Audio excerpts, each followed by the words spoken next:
ನಮಸ್ಕಾರ, ಶುಭೋದಯ ಪ್ರೀತಿಯ ವೀಕ್ಷಕರೆಲ್ಲರಿಗೂ ಸಂಕಲ್ಪ ಸುದ್ದಿ ಕಾರ್ಯಕ್ರಮಕ್ಕೆ ಆತ್ಮೀಯ ಪ್ರೀತಿಯ ಸ್ವಾಗತ ಹೇಳ್ತಾ ಇರೋದು ನಾನು ಉಷಾ.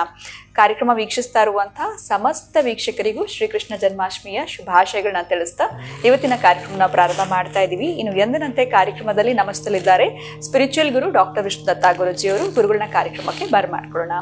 ನಮಸ್ತೆ ಗುರುಗಳೇ, ಕಾರ್ಯಕ್ರಮಕ್ಕೆ ಆತ್ಮೀಯ ಸ್ವಾಗತ. ಶ್ರೀಕೃಷ್ಣ ಜನ್ಮಾಷ್ಟಮಿಯ ಶುಭಾಶಯಗಳು ಗುರುಗಳೇ. ಧನ್ಯವಾದಗಳು ಗುರುಗಳೇ. ನಮಗೆ ಶ್ರೀಕೃಷ್ಣ ಅಂದ ತಕ್ಷಣ ನೆನಪಾಗುವಂಥ ಕ್ಷೇತ್ರ ಅಂದರೆ ಉಡುಪಿ ಸರ್ವೇ ಸಾಮಾನ್ಯವಾಗಿ. ಜೊತೆಗೆ ಇದಲ್ಲದೆ ಬೇರೆ ಯಾವುದಾದ್ರೂ ಶ್ರೀಕೃಷ್ಣನ ಕ್ಷೇತ್ರ ಇದೆಯಾ ಗುರುಗಳೇ? ಈ ವಿಚಾರವಾಗಿ ಇವತ್ತಿನ ವಿಡಿಯೋನಲ್ಲಿ ತಿಳಿಸ್ಕೊಳ್ಬೋದಾ? ಜೊತೆಗೆ ಕೃಷ್ಣನ ನಾವು ಯಾಕೆ ಪೂಜೆ ಮಾಡಬೇಕು, ಇದೆಲ್ಲದರ ಬಗ್ಗೆ ತಿಳಿಸ್ಕೊಡಿ. ಓಂ ವಿಶ್ವಸ್ಮೈ ನಮಃ. ಪ್ರೀತಿಯ ಬಂಧುಗಳೇ, ಕೃಷ್ಣನನ್ನ ಯಾಕೆ ಪೂಜಿಸಬೇಕು ಅಂದರೆ, ನೀನು ಹಿಂದೆ ಪೂಜಿಸಿಲ್ಲ, ಅದಕ್ಕೆ ಪೂಜಿಸು. ಮತ್ತೆ ಈಗ ನೀನು ಪೂಜಿಸಿದ್ರೆ ಮುಂದೆ ಈ ಕಷ್ಟ ಬರಲ್ಲ, ಅದಕ್ಕೆ ಪೂಜಿಸು. ನೀನು ಮಾಡಿರೋ ಪಾಪ ರಾಶಿ ಇದೆಯಲ್ಲ, ಅದು ದಹಿಸಬೇಕು, ಅದಕ್ಕೆ ಪೂಜಿಸು. ನೀನು ಅನೇಕ ರೋಗ ರುಜಿನಗಳು, ಬಾಧೆ, ನಷ್ಟ, ಕಷ್ಟ ಅಂತ ಹಾರ್ತನಾಥ ಮಾಡ್ತಾ ಇದೆಯಲ್ಲ, ಅದು ತೊಲಗಬೇಕಲ್ಲ, ಅದಕ್ಕೆ ಪೂಜಿಸು. ನಿನ್ನ ಕುಟುಂಬ, ನಿನ್ನ ಮಕ್ಕಳು, ನಿನ್ನ ಮೊಮ್ಮಕ್ಕಳು, ನಿನ್ನ ರಕ್ಷಣೆ ಎಲ್ಲ ಬಯಸ್ತೀಯಲ್ಲ, ಅದಕ್ಕಾಗಿ ಕೃಷ್ಣನನ್ನು ಪೂಜಿಸು. ನಿನಗೆ ಬಂದಿರೋ ದೊಡ್ಡ ತಾಪತ್ರ ಇದೆಯಲ್ಲ, ಇನ್ನು ಮುಂದೆ ಬರೋಂಥದ್ದಿದೆಯಲ್ಲ, ಅದು ಬರಬಾರ್ದು, ಅದಕ್ಕೆ ಪೂಜಿಸು. ಕೃಷ್ಣನನ್ನ ಪೂಜಿಸ್ತಕ್ಕಂಥ ವಿಧಾನಗಳು ಬಹಳ ಬಹಳ ಉಂಟು. ಈ ಅವಲಕ್ಕಿ ಮತ್ತು ಒಂದಷ್ಟು ತುಳಸಿಯನ್ನು ಅವನಿಗೆ ಸಮರ್ಪಣೆ ಮಾಡಿದ್ರೆ ಸಾಕು, ಬಹಳ ಖುಷಿ ಪಡ್ತಾನೆ ಅವ. ಯಾಕೆಂತಂದರೆ ಕಷ್ಟಗಳು ಅಂದ್ರೇನೆ ಕೃಷ್ಣ. ಅವನು ಹುಟ್ಟಿದ್ದು ಎಲ್ಲೋ ಸೆರೆಮನೆಯಲ್ಲಿ, ಬೆಳೆದಿದ್ದಂತೂ ಈ ಎಲ್ಲಿ ಜನ್ಮ ತಾಳಿದನೋ ದೇವಕ್ಕೆ ಅಲ್ಲಿ ಸ್ತನ್ಯಪಾನವನ್ನು ಮಾಡಲೇ ಇಲ್ಲ. ಅವ ಬೆಳೆದಿದ್ದೆಲ್ಲೋ ಯಶೋದೆ ಬಳಿ ಬೆಳೆದ. ಆ ನಂತರ ಎಲ್ಲೋ ಗೋಪಬಾಲಕರ ಮಕ್ಕಳ ಜೊತೆ ಆಟ ಆಡಿಕೊಂಡು, ಇನ್ನೆಲ್ಲೋ ಯಾರೋ ತೊಂದರೆ ಹೇಳ್ತಾರೆ, ಯಾರೋ ತಾಪತ್ರ ಹೇಳ್ತಾರೆ, ಅದನ್ನೆಲ್ಲ ನಿವಾರಣೆ ಮಾಡೋದು. ಯಾರು ಹೇಳಿದ್ರು ಆ ಕಷ್ಟಕ್ಕೆ ಹೋಗೋದು, ಸ್ಪಂದಿಸೋದು, ಹೋಗಿಸ್ಕೊಂಡು ಬರೋದು. ಅವನು ಯಾರ ಸಮಂತಕ ಮನೆ ಕದ್ದ ಅಂತ ಇವ್ರ ಮೇಲೆ ಅಪವಾದ ಆಗ್ತಾನೆ, ಆ ಅಪನಿಂದನೆ ಒಳಗಾದ. ಈ ರೀತಿ ಕೃಷ್ಣ ಅಂದರೆ ಸರ್ವ ಕಷ್ಟಗಳು ನಮಗಿದೆ, ಅದು ತೊಲಗಬೇಕು ಅಂದರೆ ಅವನ ನಾಮಸ್ಮರಣೆ ಮಾಡುತ್ತಾನೇ ಇರಬೇಕು. ಕೃಷ್ಣ ಅಂದ್ರೇನೆ ಒಂದು ಅಮೃತಾಲಯ. ಅದು ಕೃಷ್ಣ ಅಂದ್ರೇನೆ ಒಂದು ಅಮೃತ ಪಾನ ಮಾಡಿದಾಗದು. ನೀವು ಕೇಳಿದ ಆ ಉಡುಪಿ ಕೃಷ್ಣ ಅಷ್ಟಮಠದ ಇಷ್ಟಮೂರ್ತಿ ಉಡುಪಿ ಕೃಷ್ಣ. ಅಷ್ಟಮಠದ ಇಷ್ಟಮೂರ್ತಿ ಉಡುಪಿ ಕೃಷ್ಣ ನಮ್ಮ ಕರ್ನಾಟಕದವರ ಹತ್ತಿರ ಇದೆ, ನಾವು ಮಾಡ್ತೀವಿ. ಅದೇ ಗುರುವಾಯೂರಲ್ಲಿರ್ತಕ್ಕಂಥ ಕೃಷ್ಣ, ಅಲ್ಲಿರುವವ ಅವನಿಗೆ ನೋಡಿ 3 ಗಂಟೆಯಲ್ಲಿ ಕೂಡ ನೈವೇದ್ಯ ಮಾಡ್ತಾರೆ. ಬರೀ ಅಲ್ಲಿ ನೈವೇದ್ಯಕ್ಕೆ ಬಹಳ ಒತ್ತು ಕೊಡ್ತಾರೆ, ಬಹಳ ಹಸಿವಿಂದ ಇರ್ತಾರಂತೆ ಯಾವಾಗಲೂ. ಅದಕ್ಕಾಗಿ ಅವನಿಗೆ ಬಹಳ ನೈವೇದ್ಯ ಮಾಡ್ತಾರೆ. ಆ ಕ್ಷೇತ್ರ ನಿರ್ಮಾಣ ಆಗಿದ್ದು ಯಾರಿಂದ ಅಂತಂದರೆ, ಇಲ್ಲಿ ಹೆಸರೇ ಇದೆ ಗುರುವಾಯೂರ್ ಅಂತ. ಗುರು ಗ್ರಹ, ವಾಯುದೇವರು, ಗುರು ಮತ್ತು ವಾಯುದೇವರು ಇಬ್ಬರು ನಿರ್ಮಾಣ ಮಾಡಿದ ಕ್ಷೇತ್ರ ಗುರುವಾಯೂರು. ಅದಕ್ಕೆ ನಿಮಗೆ ಈ ಸುಖದ ಸುಪ್ಪತ್ತಿಗೆ ಮೇಲೆ ನೀವೇನಾದ್ರು ರಾರಾಜಿಸ್ಬೇಕು ಅಂತಂದರೆ ಒಂದು ಸಲ ಗುರುವಾಯೂರ್ಗೆ ಹೋಗ್ಬೇಕು. ನೀವು ಸುಖಗಳು ಬೇಕು ನಿಮಗೆ. ಯಾವ ತರಹದ ಏನೋ ನಾನು ಜೀವಮಾನದಲ್ಲಿ ಸುಖಗಳು ನೋಡ್ತೀನೋ ಇಲ್ವೋ, ಏನು ಯಾವಾಗಲೂ ಈ ಕಷ್ಟಗಳ ಜೊತೆ ಹೆಜ್ಜೆ ಹಾಕ್ಬೇಕೇನೋ ಅನ್ನುವಂಥವರು ಗುರುವಾಯೂರಲ್ಲಿ ಹೋಗಿ ಕೃಷ್ಣನಿಗೆ ಒಂದು ದೀಪದಾರತಿ ಮಾಡ್ತೀನಿ ಅಂತಂದರೆ, ನೀವು ಆ ದೇವಸ್ಥಾನ ಸುತ್ತ ನೋಡಿ ದೀಪಗಳು ಹೇಗೆ ರಾರಾಜಿಸ್ತೇವೆ ಅಂತಂದರೆ ಅಷ್ಟು ಚೆನ್ನಾಗಿರುತ್ತೆ. ಕೃಷ್ಣನಿಗೆ ಅತ್ಯಂತ ಪವಿತ್ರವಾಗಿರತಕ್ಕಂಥ ಕ್ಷೇತ್ರ ಗುರುವಾಯೂರಾಗಿರುತ್ತೆ. ಗುರು ನಿಂದನೆಗೆ ಒಳಗಾಗಿದ್ದರೆ, ಆಮೇಲೆ ಇನ್ನೂ ನಿಮಗೆ ಜಾತಕಾತೆ ಗುರು ಚಾಂಡಾಳ ದೋಷಗಳಿದ್ರೂ ನಿವಾರಣೆ ಆಗುವಂಥ ಕ್ಷೇತ್ರ ಯಾವುದನ್ನಿತ್ತು ಅಂತಂದರೆ ಗುರುವಾಯೂರು.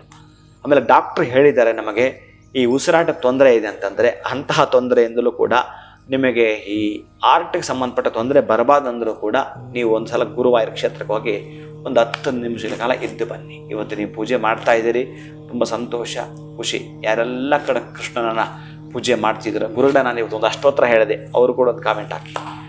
ಗುರುಗಳು ಇವತ್ತಿನ ಕೃಷ್ಣನಿಗೆ ಈ ನೈವೇದ್ಯ ಮಾಡಿದೆ, ಅದು ಕೂಡ ಮಾಡಿ. ಅವಲಕ್ಕಿ ಮತ್ತು ತುಳಸಿಯನ್ನಂತೂ ನೀವಿಲ್ಲದೆ ಪೂಜೆ ಕೊನೆ ಆಗೋದೇ ಇಲ್ಲ, ಕೊನೆ ಆಗಲಿಕ್ಕೆ ಸಾಧ್ಯವೇ ಇಲ್ಲ. ಅಷ್ಟಿದೆ ಆ ಅವಲಕ್ಕಿಯ ಮಹಿಮೆ. ನಿಮ್ಗೆ ಗೊತ್ತಿರತಕ್ಕಂಥದ್ದೇ. ಅವನ ಮಿತ್ರನಾಗಿರತಕ್ಕಂಥವನು ಕುಚೇಲ ಕೃಷ್ಣನ ನೋಡೋಕ್ಕೆ ಹೋಗ್ತಾನೆ. ಕೃಷ್ಣ ಇರೋದು ಅರಮನೆಯಲ್ಲಿ. ಯಾರೋ ನಿಮ್ಮ ಮಿತ್ರ ಬಂದಿದ್ದಾನೆ ಅಂತಂದರೆ ಅವ್ರು ಹೋಗಿ ಕೇಳಿದಾಗ ಬಿಡೋದಿಲ್ಲ ಬಾಗಿಲಲ್ಲಿ. ಆ ನಂತರ ಇವರೇ ಹೋಗಿ ಹೇಳ್ತಾರೆ, ನೋಡಪ್ಪ ನಾನು ಅವ್ರ ಮಿತ್ರ ಕುಚೇಲ ಬಂದಿದ್ದಾನೆ ಅಂತ ಹೇಳಿ ಕೃಷ್ಣನಿಗೆ ಅಂತ ಹೇಳಿದಾಗ ಹೋಗಿ ಹೇಳ್ತಾರೆ. ಸರಿ, ಕೃಷ್ಣ ಏನೋ ಹೇಳ್ಬೋದೇನೆ, ಬಿಡು ಆಮೇಲೆ ಕಳಿಸು, ಅಲ್ಲ ಕೂತ್ಕೊಳ್ಳೋಕೆ ಹೇಳು ಅಂತ ಏನೋ ಕೃಷ್ಣ ಹೇಳಬಹುದು ಅಂತ ಅಂದ್ಕೊಂಡಿದ್ದ ಸೇವಕರಿಗೆ. ಹೌದಾ, ಕುಚೇಲ ಬಂದಿದ್ದಾನಾ ಅಂತ ಸಡನ್ನಾಗಿ ಅವನ ಸಿಂಹಾಸನದ ಮೇಲಿದ್ದವ ಎದ್ದು ಓಡಿ ಬರ್ತಾನೆ ಕೃಷ್ಣ. ಅರೆ, ಅವನು ನೋಡಿದೆ ಹರುಕು ಮುರುಕು ಬಟ್ಟೆ ಹಾಕ್ಕೊಂಡವನೇ, ಅವನನ್ನು ನೋಡ ಕೃಷ್ಣ ಇಷ್ಟೊಂದು ಧಾವಂತದಲ್ಲಿ ಓಡಿ ಹೋಗ್ತಾ ಇದ್ದಾನಲ್ಲ ಅಂತೇಳಿ ಆಶ್ಚರ್ಯ ಆಗತ್ತೆ. ಆ ನಂತರ ಅವನನ್ನು ಕೂರಿಸ್ಕೊಂಡು ಅವನನ್ನು ಕ್ಷೇಮ ಸಮಾಚಾರ ಕೇಳೋದು, ಅವನಿಗೆ ಪಾದ ಪೂಜೆ ಮಾಡೋದು, ಇವೆಲ್ಲ ನಿಮಗೆ ಗೊತ್ತಿರೋವಂಥದ್ದೇ. ಆ ನಂತರ ನನಗೆ ಏನೋ ತಂದಿದೆಯಾ ತಿನ್ನಲಿಕ್ಕೆ ಅಂತ ಕೇಳಿದರೆ ಅವನು ಆ ಹರಿದಿರೋ ಬಟ್ಟೆ ಎಲ್ಲೋ ಒಂದು ಕಡೆ ಗಂಟು ಹಾಕ್ಕೊಂಡಿರ್ತಾನೆ. ಆ ಅವಲಕ್ಕಿನ ತೆಗೆದುಕೊಂಡಾಗ ಒಂದು ಸಲ ತಗೊಳ್ತಾನೆ, ಅವನಿಗೆ ಬೇಕಾಗಿರೋ ಭೋಗ ಭಾಗ್ಯಗಳು ಲಭಿಸ್ತವೆ. ಎರಡನೇದು ಹಾಕ್ಕೊಂಡಾಗ ಅವನ ಮನೆ ಕುಚೇಲ ಅರಮನೆ ಆಗಿರುತ್ತೆ. ಅವನ ಮಡಿದಿ ಮಕ್ಕಳು ಅದ್ಭುತವಾಗಿ ದೊಡ್ಡ ದೊಡ್ಡ ಆಭರಣದಿಂದ ಕಂಗೊಳಿಸ್ತಿರ್ತಾರೆ. ಮೂರನೇ ಸಲ ಹಾಕ್ಕೊಳಕ್ಕೆ ಹೋದಾಗ ಅಲ್ಲಿ ಬಂದು ಕೈ ಹಿಡ್ಕೊಳ್ತಾಳೆ ರುಕ್ಮಿಣಿ.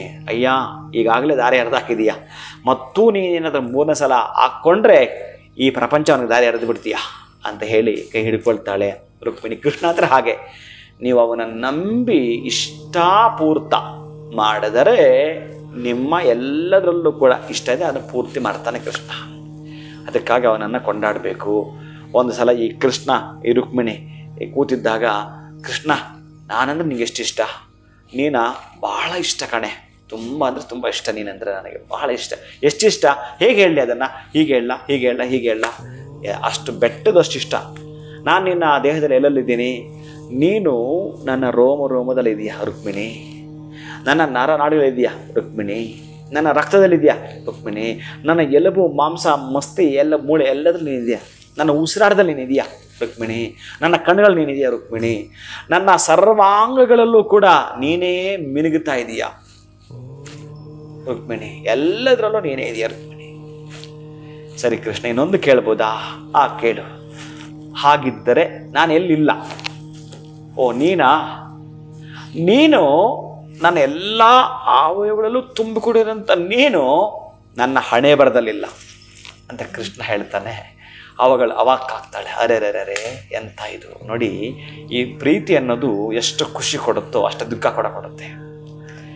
ಚೆನ್ನಾಗಿ ಗೊತ್ತಿರಲಿ. ಅದಕ್ಕಾಗಿ ಅಲ್ಲಿಂದ ಆಚೆಗೆ ಅವನು 16ನೇ ವಯಸ್ಸಲ್ಲಿ ಅವನು ಇರ್ತಕ್ಕಂಥ ಕೊಳಲನ್ನು ಅವಳ ಗಿಫ್ಟ್ ದಾನವಾಗಿ ಮಾಡಿ ಅಲ್ಲಿಂದ ಬೃಂದಾವನ ತೊರೆದು ಹೊರಟು ಹೋದ. ಸಾಂದೀಪನಿ ಗುರುಗಳ ಹತ್ರ ಹೋದ. ಆಮೇಲೆ ಅವನು ವಿದ್ಯೆಯನ್ನು ಕಲಿತ. ಆನಂತರ ನಾನು ಏನಕ್ಕಾಗಿ ಜನ್ಮ ತಾಳಿದ್ದೇನೆ ಅಂತ ತಿಳಿದುಕೊಂಡ.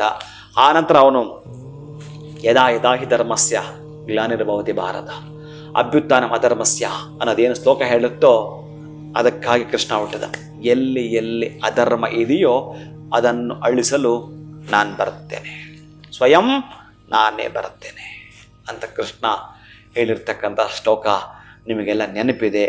ಅವನು ಏನು ಹೇಳಿದರೂ ಕೂಡ ಪರಿಪೂರ್ಣವಾಗಿ ಎಲ್ಲಿ ತಾಂಡವ ಹಾಡ್ತಾ ಇರತ್ತ ಕ್ರೌರ್ಯ, ಎಲ್ಲಿ ತಾಂಡವ ಹಾಡ್ತಾ ಇರತ್ತ ಅಧರ್ಮ, ಅಲ್ಲಿ ಬರ್ತಾನೆ. ನಿಮ್ಮಲ್ಲೂ ನಿಮ್ಮ ಮನೆಯಲ್ಲೂ ತಾಂಡವ ಆಡ್ತಾ ಇದ್ದರೆ ಅದನ್ನು ಅಳಿಸಲಿಕ್ಕೆ, ನಿಮ್ಮ ಒಳ್ಳೆತನ ಉಳಿಸಲಿಕ್ಕೆ ಅವ ಬರ್ತಾನೆ.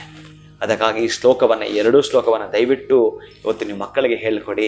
ಈ 2 ಶ್ಲೋಕವನ್ನು ಹೇಳಿ ನೀವು ಸಾಧ್ಯವಾದರೆ ಈ ಭಗವದ್ಗೀತೆನೋ ಅಥವಾ ಶ್ರೀಕೃಷ್ಣನ ಅಷ್ಟಕಾಂತ ಬರುತ್ತೆ, ಈ ವಸುತಂ ದೇವಂ ಕಂಸ ಚಾಣೂರಮರ್ತನಂ ದೇವಕಿ ಪರಮಾನಂದಂ ಕೃಷ್ಣ ಮಂದೇ ಜಗದ್ಗುರುಂ, ಈ ಮಂತ್ರವನ್ನು ದಯವಿಟ್ಟು ತಾವೆಲ್ಲರೂ ಕೂಡ ಹೇಳ್ಕೊಳ್ಳಿ. ಆ 2 ಶ್ಲೋಕ ಅಂತ ಮರೆದೇ ಕೂಡ ಹೇಳ್ಕೊಳ್ಳಿ. ಈಗ ನಾನು ಹೇಳ್ತೀನಿ ಅದನ್ನು. ಯದಾ ಯದಾ ಹಿ ಧರ್ಮಸ್ಯ ಗ್ಲಾನಿರ್ಭವತಿ ಭಾರತ ಅಭ್ಯುತ್ಥಾನಮ ಅಧರ್ಮಸ್ಯ ತದಾತ್ಮಾನಂ ಸೃಜಾಮ್ಯಹಂ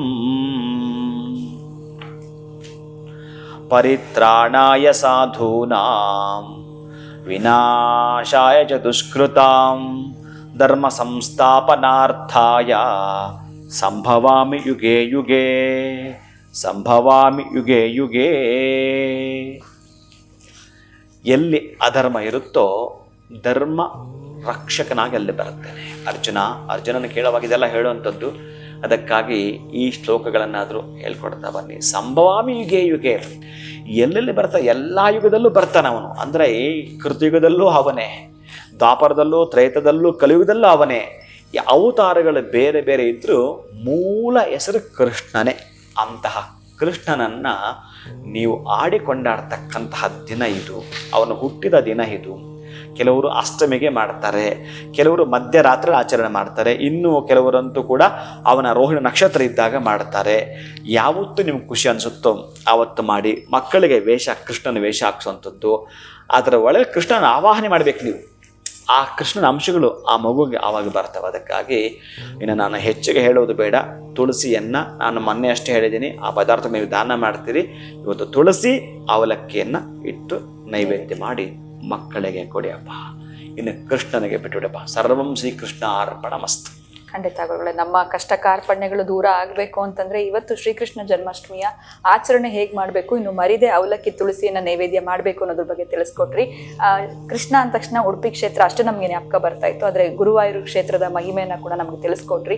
ಅಲ್ಲಿ ಕೂಡ ನಾವು ಶ್ರೀಕೃಷ್ಣನ ಹೇಗೆ ಪೂಜೆ ಮಾಡಿಸ್ಬೇಕು ಅನ್ನೋದ್ರ ಬಗ್ಗೆ, ಪೂಜೆ ಮಾಡಬೇಕು ಅನ್ನೋದ್ರ ಬಗ್ಗೆ ತಿಳಿಸ್ಕೊಟ್ಟಿದ್ದೀರಾ. ಇದೆಷ್ಟೆಲ್ಲ ಮಾಹಿತಿಯನ್ನು ನಮ್ಮ ವೀಕ್ಷಕರಿಗೆ ತಿಳಿಸ್ಕೊಟ್ಟಿದ್ದಕ್ಕೆ ಧನ್ಯವಾದಗಳು ತಮಗೆ. ನಮಸ್ಕಾರ. ಹರೇ ಶ್ರೀನಿವಾಸ. ಮತ್ತೊಮ್ಮೆ ಕಾರ್ಯಕ್ರಮ ವೀಕ್ಷಿಸ್ತಾ ಇರುವ ಸಮಸ್ತ ವೀಕ್ಷಕರಿಗೂ ಶ್ರೀಕೃಷ್ಣ ಜನ್ಮಾಷ್ಟಮಿಯ ಶುಭಾಶಯಗಳು. ನಮಸ್ಕಾರ.